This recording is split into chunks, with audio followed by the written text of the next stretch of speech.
पिछले क्लास में हम लोग जो बीएसटी का टेस्ट था, जो आपके लिए झारखंड एकेडमिक काउंसिल का वीवीआई क्वेश्चन था, उसका 10 क्वेश्चन हम लोग कंप्लीट कर चुके हैं। जो लोग नहीं देखे, सबसे पहले पीछे का 10 क्वेश्चन आप देखेंगे। ये यूट्यूब के ऊपर भी अवेलेबल रहेगा और एप्लीकेशन के ऊपर भी अवेलेबल है, जो लोग मेरे पास ऑनलाइन क्लास कर रहे हैं। और यूट्यूब के ऊपर भी अवेलेबल है। जो लोग ऑनलाइन में नहीं भी जुड़े हैं, अगर वो स्टूडेंट देखना चाहते हैं तो इसको यूट्यूब के ऊपर भी देख सकते हैं। वहाँ प्ले लिस्ट में ये अवेलेबल आपको मिल जाएगा। आज हम लोग चलते हैं क्वेश्चन नंबर 11 से। आज फिर हम लोग 10 क्वेश्चन या 15 क्वेश्चन का कोशिश करेंगे, पूरा डिटेल इन्फॉर्मेशन ले, ताकि आपको सारी जानकारी मिल सके। और आपके एग्जामिनेशन 2024 के लिए जो क्लास 11 का होने वाला है, ये बहुत इंपॉर्टेंट क्वेश्चन, ऐसा ऐसा 4 सेट आएगा बीएसटी का। ये सेट 1 का 4 लेक्चर जाएगा, सेट 2 का 4 लेक्चर जाएगा, इस तरह से 4 सेट होंगे, यानी टोटल 16 वीडियो केवल बीएसटी का होगा। उसी तरह 16 अकाउंट्स का होगा, उसी तरह से इकोनॉमिक्स है, उसी तरह से ईटीपी है, और उसी तरह से सीए है। सारे सब्जेक्ट का हम लोग 16-16 वीडियो करके देंगे। इतना आप अगर पढ़ लेते हैं और तरीके से पढ़ते हैं तो सिर्फ एक क्वेश्चन का आंसर इसमें नहीं मिलेगा, इसमें बहुत सारे क्वेश्चन का आंसर हम लोग लेकर जाते हैं। तो आपकी तैयारी बहुत अच्छी हो सकती है अगर आप इसको अच्छे से तैयार करेंगे तो आज हम लोग क्वेश्चन नंबर 11 देखते हैं। क्वेश्चन नंबर 11 क्या बोलता है। सबसे पहला क्वेश्चन है, भारत का केंद्रीय बैंक कौन सा है? सेंट्रल बैंक का कौन सा है भारत का? तो याद रखना, भारत का सेंट्रल बैंक कौन है? रिजर्व बैंक ऑफ इंडिया, जिसको आरबीआई बोलते हैं। भारत का सेंट्रल बैंक कौन है? रिजर्व बैंक ऑफ इंडिया, जिसको आरबीआई बोलते हैं।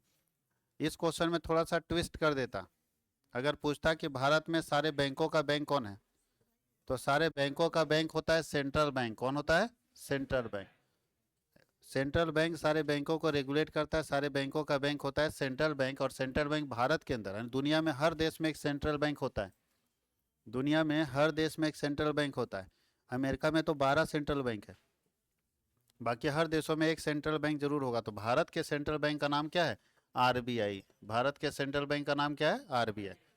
अच्छा, आरबीआई जब बना, ये बना कब? आरबीआई कब स्थापित हुआ? 1935 में स्थापित हुआ है। देखो कितना सारा क्वेश्चन करेंगे हम लोग। पूछेगा कि भारत का सेंट्रल बैंक कौन है, तो आरबीआई। और सारे बैंकों को मॉनिटर कौन करता है? तो सेंट्रल बैंक। इसका मतलब आरबीआई मॉनिटर करता है। आरबीआई की स्थापना कब हुई है? 1935। तो क्या भारत में बैंक 1935 के बाद ही स्टार्ट हुए क्या? जब 1935 में ये बना और ये सारे बैंकों को मॉनिटर करता है, तो मेरा ये सवाल है कि इससे पहले भी बैंक हमारे देश में थे, उनको मॉनिटर कौन करता होगा? अच्छा, ये 1935 में स्थापित जरूर हुआ है, लेकिन इसको पावर मिला है 1949 में। कब पावर मिला है? 1949 में पावर, जब बना भारत में बैंकिंग रेगुलेशन एक्ट। जब भारत में अपना बैंकिंग रेगुलेशन एक्ट, आज़ादी के बाद हम लोगों का अपना बैंकिंग रेगुलेशन एक्ट बना 1949 में, तब इसको ज़्यादा पावर मिला। आरबीआई 1935 में स्थापित हुआ, आप सब लोग जानते हैं। 1947 में हम लोग आज़ाद हुए। इसका मतलब 1935 में अंग्रेजों ने बनाया इसको। तो इसके पहले और दूसरे गवर्नर, आरबीआई को जो चलाता है उसका नाम होता है गवर्नर। तो पहले और दूसरे गवर्नर कौन होंगे बताइए? पहले दूसरे तीसरे गवर्नर कौन थे? ब्रिटिश थे, कोई ब्रिटेन के ही व्यक्ति थे। तो ये याद रखना है कि अंग्रेजों ने बनाया 1935 में। जब हम आज़ाद हुए 1947 में, तो भारत में अपना बैंकिंग रेगुलेशन एक्ट बना, भारत में बैंक को चलाने का एक कानून बना। और उस कानून को बनने के बाद इसमें ज़्यादा पावर दिया गया। तो मेरा ये यहाँ तक समझ गया कि आरबीआई की स्थापना कब हुई? 1935 में। इसको पावर कब मिला? 1949 में। आरबीआई 1935 में बना, उससे पहले आरबीआई 1935 में बना, उससे पहले सेंट्रल बैंक का काम भारत में कौन कर रहा था? तो एसबीआई कर रहा था। कौन कर रहा था? एसबीआई। इसका पुराना नाम क्या था? इंपीरियल बैंक था। इसका पुराना नाम इंपीरियल बैंक था, इसको बाद में स्टेट बैंक ऑफ इंडिया बना दिया गया। कोई दिक्कत है? पुराना नाम क्या था? इंपीरियल। यानी पूछेगा आरबीआई से पहले सेंट्रल बैंक का काम भारत में कौन करता था? तो इंपीरियल बैंक करता था। कौन करता था? Imperial bank. और जब अलग से सेंट्रल बैंक का काम दे दिया गया आरबीआई को, तो इंपीरियल बैंक का नाम बदल के क्या कर दिया गया? State bank of India. यानी state bank of India RBI से पहले से चल रहा है। State bank of India RBI से पहले से चल रहा है, ये पुराना बैंक। यहाँ तक समझ गए सब लोग? और बैंक ऑफ इंडिया और स्टेट बैंक ऑफ इंडिया एक कॉमर्शियल बैंक है। कौन सा बैंक है? Commercial bank. अब इसमें लिखा है सेकंड क्वेश्चन 12 नंबर में। इसमें कितने सारे सवालों का जवाब हो गया। इसको वीडियो को रिपीट करके सुनेंगे दोबारा तो बहुत सारे सवाल इसमें आपको क्लियर हो जाएगा कि ये हुआ है, ऐसे हुआ है। यहाँ बोल रहा है समय उपयोगिता का सृजन कौन करता है? Time utility is created by. तो इसमें से देखो समय आपका कौन बचाता है? समय मान लीजिए आज हमको नहीं चाहिए, जैसे आज हमारे पास कुछ है, हमको 3 महीने बाद चाहिए, तो इसमें कौन है जो आपका टाइम यूटिलिटी क्रिएट करता है, समय सेव करता है? ट्रांसपोर्टेशन, बैंकिंग, वेयर हाउस या कम्युनिकेशन? Warehouse. अरे गोदाम है ना जी। आज मेरे पास आलू है लेकिन हमको आज नहीं बेचना है, आज मेरा रेट मार्केट में सस्ता है, हम बेचेंगे ठंडे अक्टूबर के आसपास में जब रेट मार्केट में चढ़ा रहता है। तो आलू मेरे पास आज है और बेचना हमको अक्टूबर में, तो क्या कर सकते हैं इसमें से, गोदाम में ना रखेंगे। तो गोदाम एक ऐसी सुविधा है जो क्या करता है, टाइम यूटिलिटी क्रिएट करता है। क्या यूटिलिटी क्रिएट करता है, टाइम, समय उपयोगिता का सृजन कौन करता है, वेयर हाउस करता है, गोदाम करता है। कहीं कोई दिक्कत है, कहीं कोई तकलीफ? अच्छा, दूरी का को कौन पूरा करता है, वित्त को कौन पूरा करता है, कहीं कोई दिक्कत है? और सूचनाओं को कौन पूरा करता है, कम्युनिकेशन। अब आगे लिखा है इंटरनेट का प्रयोग होता है। अगला क्वेश्चन है इंटरनेट का इस्तेमाल कहाँ पे होता है, लाइब्रेरी में, यूनिवर्सिटी में, बिजनेस में, या all of the above? All of the above. Internet का इस्तेमाल हर जगह होता है। अच्छा, दो वर्ड होता है, आप लोग हमें बताएंगे। एक होता है इंटरनेट, खाली नेट चलाता है, रील्स देखता है, थोड़ा इसके बारे में बात कीजिए। और दूसरा होता है इंट्रानेट, क्या होता है, दोनों में अंतर? इंटरनेट का कोई एरिया नहीं है, मेरे से ही सुना है इसका मतलब। और इंट्रानेट का एक एरिया होता है। चलो, क्योंकि जो डायलॉग दिया वो मेरा ही डायलॉग था, हम समझ गए कि मेरे से ही पढ़ा है सब। इंटरनेट का कोई एरिया नहीं होता, इसका मतलब समझिएगा अच्छे से। इंटरनेट आपके मोबाइल में रहता है, मोबाइल में हमेशा क्या मिलता है, इंटरनेट। और जो वाईफाई कनेक्शन लेते हैं ना, जैसे हम लोग फाइबर लिए, जियो फाइबर, तो हम लोगों का कौन सा चीज़ मिला है, इंट्रानेट। अच्छा, ये जियो फाइबर जब हम यहाँ से 3 किलोमीटर दूर जाएंगे तो पकड़ लेगा? इसका एक सीमित लिमिटेड एरिया होता है, उस एरिया में ये नेट देता है आपको। अगर उस एरिया में हम रहेंगे तो मेरे मोबाइल में नेट रहेगा, और उस एरिया से जैसे बाहर जाएंगे इंटरनेट फैसिलिटी क्या होगी, बंद हो। लेकिन मोबाइल वाला कहीं भी जाओ नेट जाता है कि नहीं जाता है, नेटवर्क रहना चाहिए, अब नेटवर्क नहीं रहेगा तब तो अलग इशू है, लेकिन नेट आपके साथ जाता है, इसका मतलब वो क्या है, इंटरनेट। तो इंटरनेट पूरा फैला हुआ है, जहाँ आप जाओगे साथ में जा रहा है, वो इंटरनेट फैसिलिटी है। और इंटरनेट विद इन, तो इसीलिए अगर पूछ देता है यहाँ पे कि इसमें से इंट्रानेट कहाँ पे इस्तेमाल होता है, तो इंट्रानेट भी तीनों जगह। लाइब्रेरी, जितना लाइब्रेरी होता है, सारे लाइब्रेरी में वाईफाई लगा रहता है कि नहीं, सारे यूनिवर्सिटी में वाईफाई होता है कि नहीं होता है, यूनिवर्सिटी का अपना वाईफाई, और सारे बिजनेस में भी होता है। तो अगर पूछा जाएगा इंट्रानेट कहाँ पे इस्तेमाल किया जाता है, तो तीनों जगह पे। इंट्रानेट कहाँ पे इस्तेमाल किया जाता है, तीनों जगह पे, कहीं कोई दिक्कत है? लेकिन इंट्रानेट ना पूछ के इंटरनेट पूछ दिया, तो इंटरनेट भी तो तीनों जगह पे होता है।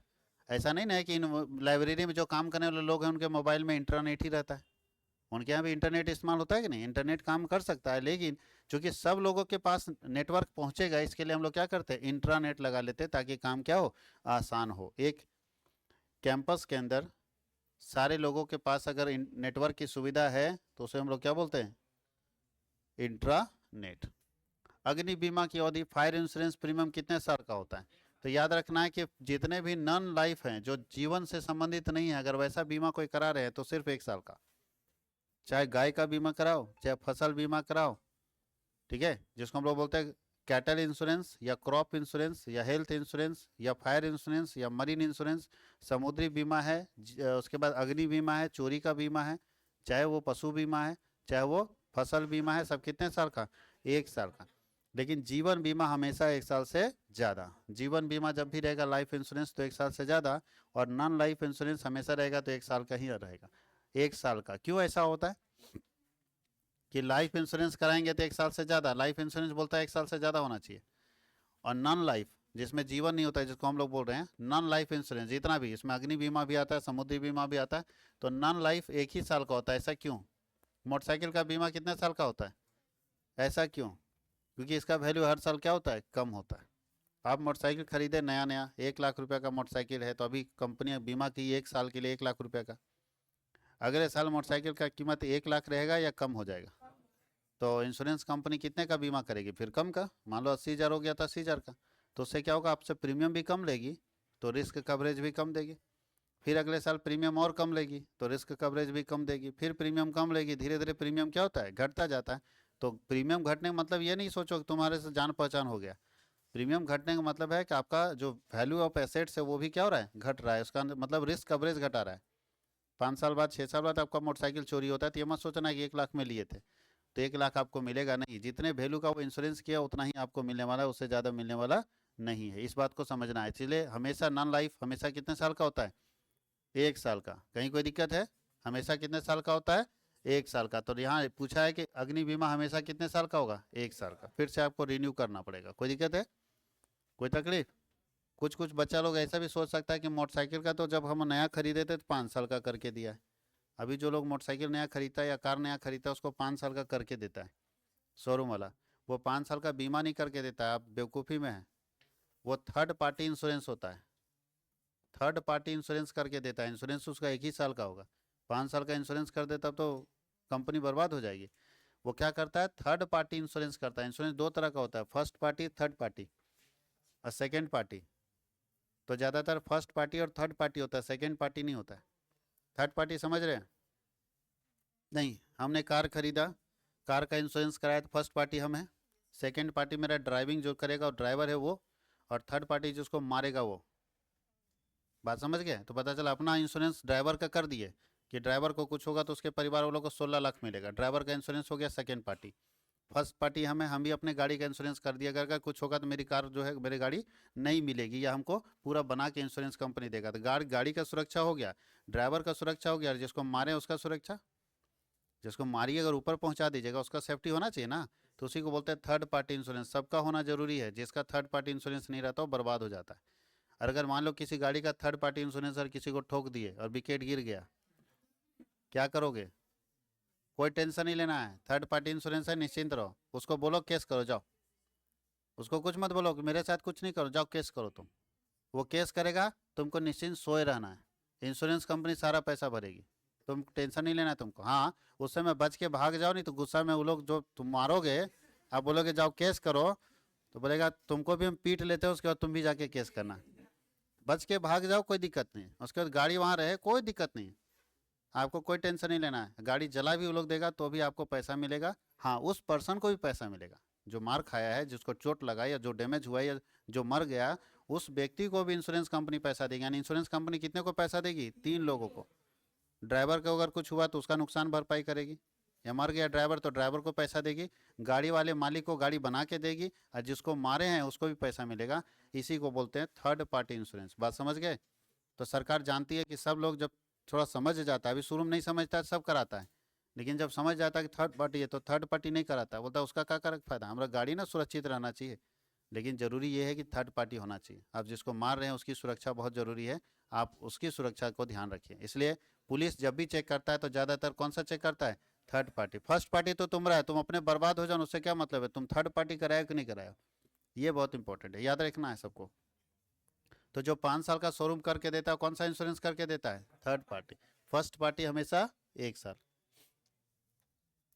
नहीं तो 3-4 साल के बाद मोटरसाइकिल भुला देंगे हम लोग, मालूम है कि नहीं?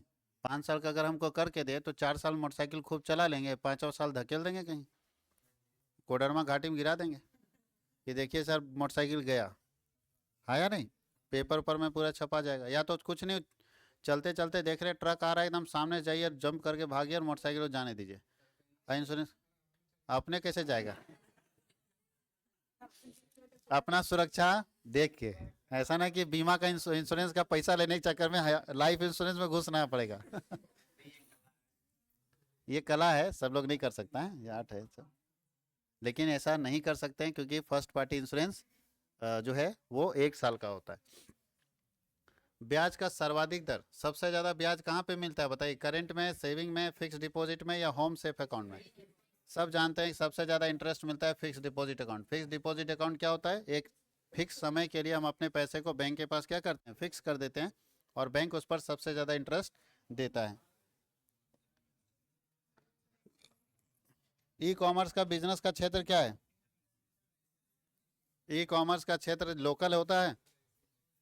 अभी जो आप ऑनलाइन ट्रेडिंग कर रहे हैं, ऑनलाइन शॉपिंग कर रहे हैं, ऑनलाइन एजुकेशन कर रहे हैं, ई कॉमर्स, इलेक्ट्रॉनिक कॉमर्स, यानी इलेक्ट्रॉनिक का इस्तेमाल करके, इंटरनेट का इस्तेमाल करके अगर कॉमर्शियल एक्टिविटी हो रहा है, तो कॉमर्शियल एक्टिविटी का क्षेत्र क्या लोकल है?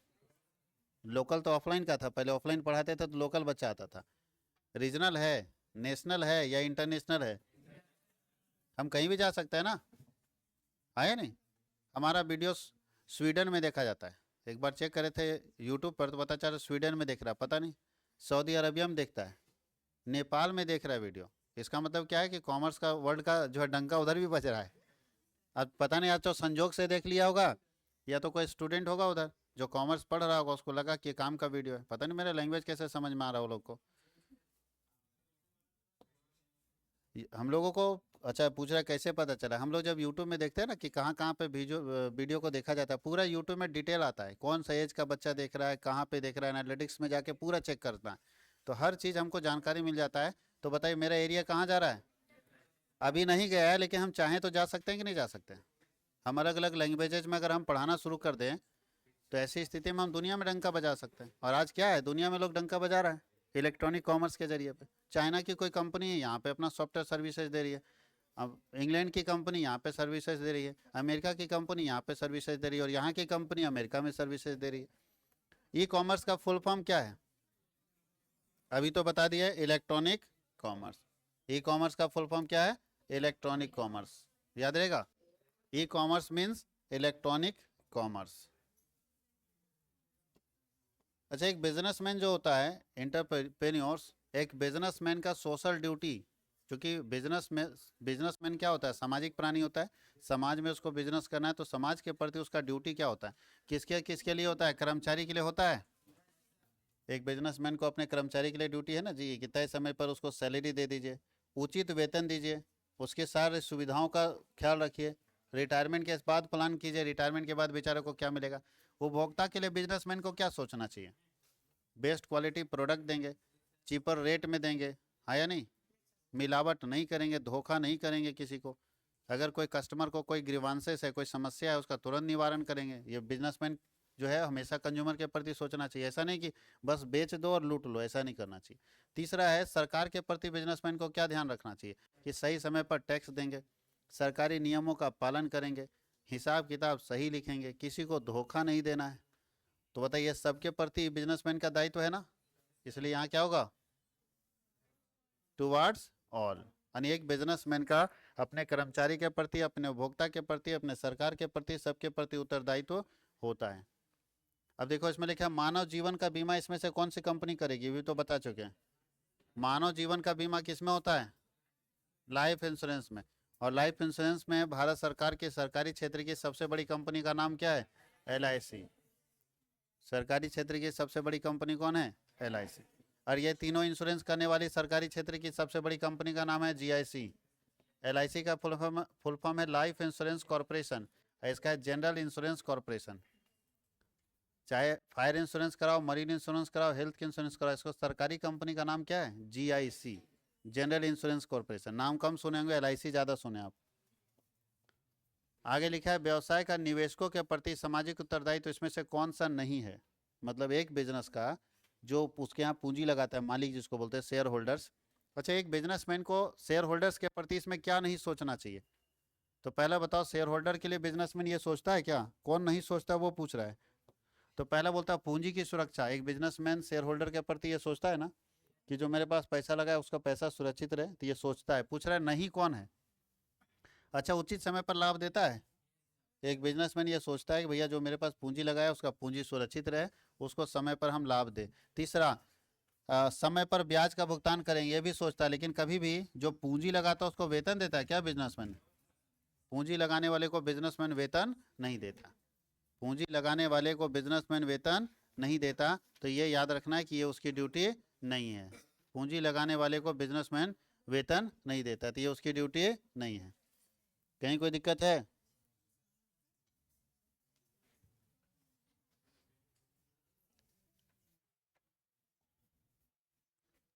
अब लिखा है 21 में,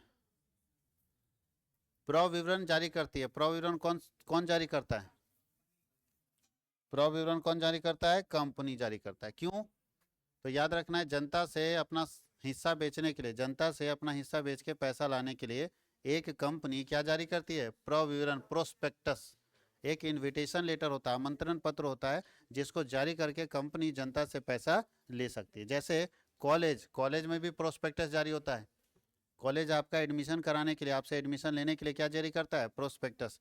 ये प्रोस्पेक्टस जारी किया, प्रोस्पेक्टस भर के दे दीजिए, एडमिशन करा लीजिए। उसी तरह कंपनी जब जनता से पैसा लेना होता है तो क्या जारी करती है? प्रविवरण, प्रोस्पेक्टस। याद रहेगा। आगे लिखा है पार्षद सीमा नियम में कितने वाक्य होते हैं? बताइए, पार्षद सीमा नियम में कितने वाक्य होते हैं? 6 वाक्य होते हैं। 6 क्लाउज होते हैं। क्लाउज मतलब होता है कि पार्षद सीमा नियम एक सरकारी डॉक्यूमेंट्स है जो कंपनी का रजिस्ट्रेशन कराने से पहले बनाना पड़ेगा। और जब आप इसको बनाते हैं तो 6 वाक्य मतलब जानते हो, सबसे पहला वाक्य होता है नेम वाक्य। देखो वाक्य ऐसा होता है, आप लोग जानते हो फॉर्म भरते हो ना जी, तो नेम लिखे ऐसे डॉट डॉट डॉट जगह रहता है, इसको वाक्य बोलते हैं, सेंटेंस। मतलब यहाँ पे सबसे पहले कंपनी का नाम लिखना होगा, दूसरा लिखा है नेम के बाद कैपिटल कितना होगा वो लिखना होगा, हो गया, पहला हो गया नाम, दूसरा क्या हो गया कैपिटल, तीसरा हो गया कि कैपिटल आपका लिमिटेड होगा का अनलिमिटेड होगा, सब्सक्रिप्शन क्लाउज होता है, लायबिलिटी क्लाउज होता है, ऑब्जेक्ट क्लाउज होता है। तो इस तरह से कितने क्लाउज होते हैं, 6। बोलता है कि इसमें से कौन सा डॉक्यूमेंट्स है जिसे कंपनी का चार्टर कहा जाता है, कौन ऐसा डॉक्यूमेंट्स है जो कंपनी का चार्टर कहा जाता है। तो याद रखना मेमोरेंडम ऑफ एसोसिएशन, MOA बोलते हैं, MOA, इसे कंपनी का चार्टर कहा जाता है, चार्टर ऑफ अ कंपनी। एक कंपनी चार्टर कंपनी होती है, चार्टर कंपनी भी होती है, ये तो अलग चीज हो गया। चार्टर ऑफ द कंपनी मतलब कंपनी का मेन डॉक्यूमेंट्स। तो किसी भी कंपनी का मेन डॉक्यूमेंट्स का नाम क्या है, मेमोरेंडम ऑफ एसोसिएशन। इसके बिना कोई कंपनी नहीं चल सकती। अगर किसी कंपनी का MOA नहीं है तो वो कंपनी नहीं चल सकती। हर कंपनी को MOA बनाना पड़ेगा, क्योंकि इसके बिना रजिस्ट्रेशन ही नहीं हो सकता, इसके बिना रजिस्ट्रेशन हो ही नहीं सकता। और जब इसके बिना रजिस्ट्रेशन नहीं हो सकता तो कंपनी भी नहीं चल सकती। इसलिए कंपनी को चलाने के लिए और उसका रजिस्ट्रेशन कराने के लिए MOA आपको बनाना पड़ेगा। कहीं कोई दिक्कत है तो कंपनी का चार्टर कौन का किसको कहते हैं, मेमोरेंडम ऑफ एसोसिएशन। अच्छा, कंपनी के नाम की स्वीकृति का प्रार्थना पत्र किसको भेजा जाता है। जैसे हम चाहते हैं कि मेरा कंपनी का नाम बदल जाए, जो कंपनी का नाम है हम चेंज करना चाहते हैं, तो किसको एप्लीकेशन भेजेंगे चेंज करने के लिए, रजिस्ट्रार को, सेबी को, गवर्नमेंट ऑफ इंडिया या गवर्नमेंट ऑफ द स्टेट। कहाँ भेजे बताओ, हेमंत सोरेन को भेजे चिट्ठी कि मोदी जी को भेजे कि सेबी को भेजे कि कंपनी के रजिस्ट्रार को भेजे, कंपनी का नाम बदलना चाहते हैं। याद रखना कंपनी का रजिस्ट्रेशन देता है रजिस्ट्रार, तो इसको भेजोगे जी, मतलब कोई काम है मोदी जी, नहीं ना। कंपनी का नाम बदलना है तो भैया कंपनी का रजिस्ट्रेशन किया कौन, तो रजिस्ट्रेशन किया रजिस्ट्रार ऑफ द कंपनी, नाम बदलना उसके पास अप्लाई कीजिए जो उसका रजिस्ट्रार है। बात समझ गए। आप लोगों को कभी 12th में जाने वाले हैं तो 11th में रजिस्ट्रेशन हुआ ना, तो रजिस्ट्रेशन कौन किया आपका, झारखंड एकेडमिक काउंसिल का जो रजिस्ट्रार है वो ना किया। अब तुमको नाम बदलना है कि सर मेरा फादर्स नेम गलत हो गया, तो एक एप्लीकेशन लिखोगे तो किसको लिखोगे, मुख्यमंत्री को कि जैक के रजिस्ट्रार को, जैक के रजिस्ट्रार को लिखोगे सर गलती हो गया हमारे से, मेरा यहाँ नाम ये था और गलती से ये हो गया, तो मैं रिक्वेस्ट करता हूँ कि मेरा नाम बदल दीजिए आप, या उसमें बदलने की कृपा करें, है ना। आपका विश्वासी भेज देना है। तो किसको भेजेंगे, रजिस्ट्रार को। अभी देखो कंपनी का रजिस्ट्रेशन जब हो जाता है तो उसको बिजनेस स्टार्ट करने का एक प्रमाण पत्र मिलता है, business certificate of incorporation, registration का सर्टिफिकेट मिलता है। जब हम कंपनी का रजिस्ट्रेशन करा लेंगे तो सर्टिफिकेट देगा ना जी, जिसको हम अपना हेड ऑफिस में टांग के रखेंगे, ताकि कोई अधिकारी अगर चेक करने की कैसा कंपनी है तो देखेंगे, दिखाइए इधर ऊपर देखिए सर रजिस्ट्रेशन हम ले रखे हैं। तो रजिस्ट्रेशन का सर्टिफिकेट कौन जारी करता है, कौन जारी करेगा, तो रजिस्ट्रेशन कौन करता है, सरकार करता है। रजिस्ट्रेशन करता है कंपनी का रजिस्ट्रार, तो सर्टिफिकेट जारी भी तो कंपनी का रजिस्ट्रार है ना करेगा जी। कोई दिक्कत किसी को, जो रजिस्ट्रेशन करेगा वही सर्टिफिकेट जारी करेगा।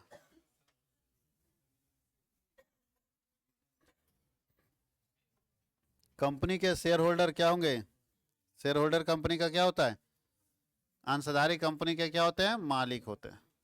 किसी भी कंपनी का मालिक उसका शेयर, कौन सा share holder, equity share holder company का मालिक होता है। शेयर होल्डर कंपनी के क्या होते हैं, मालिक। इसका मतलब क्या, मुकेश अंबानी कंपनी के मालिक हैं, रिलायंस के हैं, लेकिन सारे नहीं हैं, बहुत सारे शेयर होल्डर हैं रिलायंस में मालिक, उसमें से मुकेश अंबानी का भी शेयर है, तो मुकेश अंबानी भी मालिक है, लेकिन अकेले मुकेश अंबानी मालिक नहीं है। कोई दिक्कत है, समझ गए। अच्छा, ऋण पत्रों पर ब्याज देना है, डिबेंचर अगर हम लोन लेते हैं मार्केट से, कंपनी मार्केट से लोन लेती है, तो उस पर कंपनी को हर साल ब्याज देना होगा या ऑप्शनल है। अच्छा तुम छोड़ो उतना, तुम लोग भी महिला मंडल है, कहीं से कर्जा लोगे तो ब्याज देना तुम्हारे लिए क्या ऐच्छिक है, कि मन करेगा तो देंगे, नहीं मन करेगा तो नहीं देंगे, ऐसा बोलोगे। अब बोलोगे तो कोई ब्याज लोन देगा। अच्छा आवश्यक है, आवश्यक मतलब दे भी सकते हैं, और इनमें से कोई नहीं, ये अनिवार्य है। अनिवार्य है, तुमको फायदा हो या घाटा हो, लीवर बेचो किडनी बेचो, ब्याज तो चुकाना पड़ेगा। कोई लोन दिया काहे का आपको? बताइए, हम पैसा आपको क्यों दिए हैं? पैसा वापस लेने के लिए? उससे पैसा कमाने के लिए। अगर हमको लोन नहीं मिलेगा, इंटरेस्ट नहीं मिलेगा, तो लोन देने का कोई पर्पस नहीं है। तो लोन पर ब्याज अनिवार्य है, देना ही पड़ेगा। अच्छा, इसमें से कौन ऐसा है जो वित्त का बाह्य स्रोत है? बाह्य स्रोत समझते हो? बाह्य वित्त का दो स्रोत होता है, पैसा दो तरह से लाते हैं, एक अपने पास से और एक बाहर से। तो इसमें से पूछ रहा है कि इसमें से कौन सा बाह्य स्रोत नहीं है, यानी कौन ऐसा पैसा है जो बाहर से नहीं लाया गया। जैसे बताओ जी, एक कंपनी ओवरड्राफ्ट मतलब बैंक से ज़्यादा पैसा निकाली, तो बाहर का पैसा है। बैंक से लोन ले ली, ये भी बाहर से पैसा आया। डिबेंचर बेच दी, ये से बाहर से पैसा आया।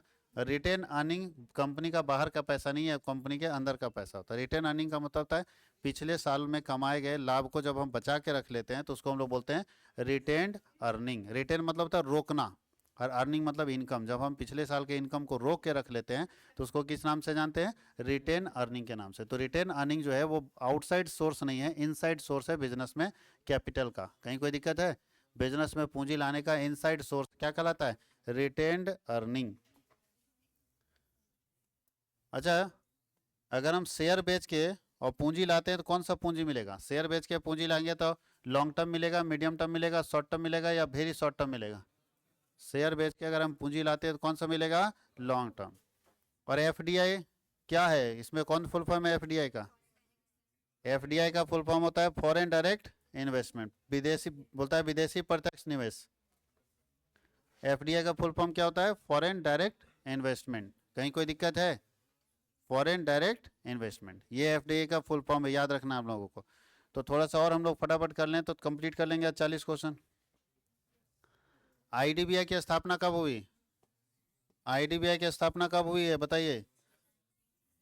1964 में। कब स्थापना हुई है? अब इसमें कुछ अच्छा, आईडीबीआई का फुल फॉर्म बताओ। Industrial development bank of India. Industrial development bank of India, इसका फुल फॉर्म। कब स्थापना हुआ? Advantage of small scale industry बोलता है जो छोटे इंडस्ट्री है, गाँव में जो छोटे छोटे इंडस्ट्री पाए जाते हैं उसका फायदा क्या है? छोटे इंडस्ट्री से क्या बेरोजगारी कम हो जाता है? बिल्कुल होता है। छोटा इंडस्ट्री सबसे ज़्यादा रोजगार देता है।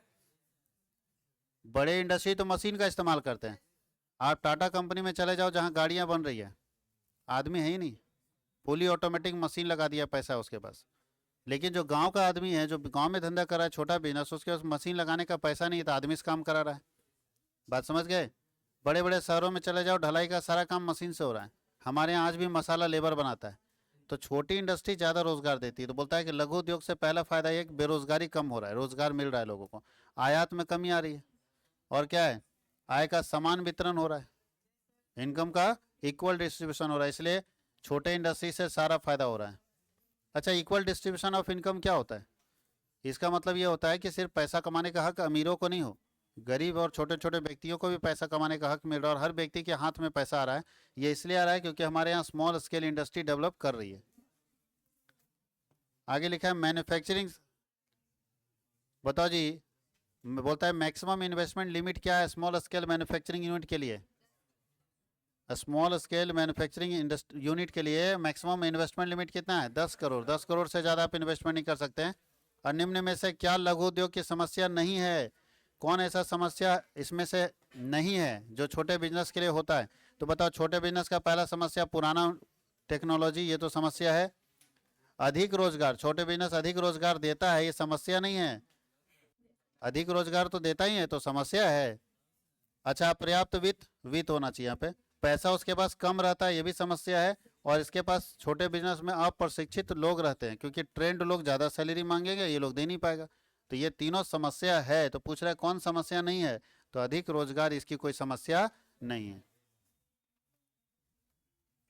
लघु उद्योग को सरकारी सहायता प्रदान की जाती है। सरकार लघु उद्योगों को सहायता देती है। कैसे देती है सहायता? किसके जरिए देती है? Subsidy, grant, incentive. तो ऑल ऑफ दीज, तीनों के जरिए सरकार इनको सहायता पहुंचाती है। सब्सिडी भी देती है, ग्रांट भी देती है, और इंसेंटिव भी देती है। कहीं कोई दिक्कत है? उत्पादकों को वित्तीय सहायता कौन प्रदान करता है? Financial assistance to producer is provided by. ये आप अगर पढ़े होंगे तो आपको पता चलेगा कि होलसेलर का विशेषता में लिखा हुआ था कि होलसेलर उत्पादक को वित्तीय सहायता भी प्रदान करता है। और आपको समझाए भी थे कि कभी कभी जब प्रोड्यूसर के पास, सामान बनाने वाले के पास पैसा घट जाता है तो होलसेलर से ले लेता है उधार।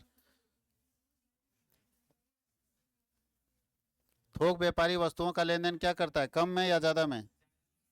थोक व्यापारी ज़्यादा वस्तु बेचता है या कम वस्तु बेचता है? ज़्यादा वस्तु बेचता है, यही है ना। अच्छा, जब वस्तुओं का आयात उन्हें निर्यात करने के लिए किया जाता है, यानी वस्तु को खरीदे हैं उसको बेचने के लिए, तो उसको क्या बोलते हैं? इंटरपोर्ट, मालूम है ना। जब एक जगह से इंपोर्ट करके दूसरे जगह एक्सपोर्ट करेंगे तो उसको क्या बोलेंगे? इंटरपोर्ट। आगे लिखा है बहुसंख्यक दुकानों पर बेची जाती है। कौन सी वस्तुएं बेची जाती है? मल्टीपल शॉप पर क्या बेचा जाता है? केवल नगद बिजनेस होता है वहां पे, उधार उधार नहीं चलता है। और सबसे लास्ट है थोक व्यापारी माल का विक्रय करते हैं। किसको? थोक व्यापारी किसको बेचेगा? होलसेलर किसको बेचेगा? होलसेलर बेचेगा रिटेलर को। कहीं कोई दिक्कत है? ये आपका पूरा 40 क्वेश्चन कंप्लीट हो गया। ऐसा ही हम लोग 40-40 क्वेश्चन का सेट लेकर आएंगे और आप कंटिन्यू बने रहिए लगातार और उसका फायदा उठाते रहिए। Thank you.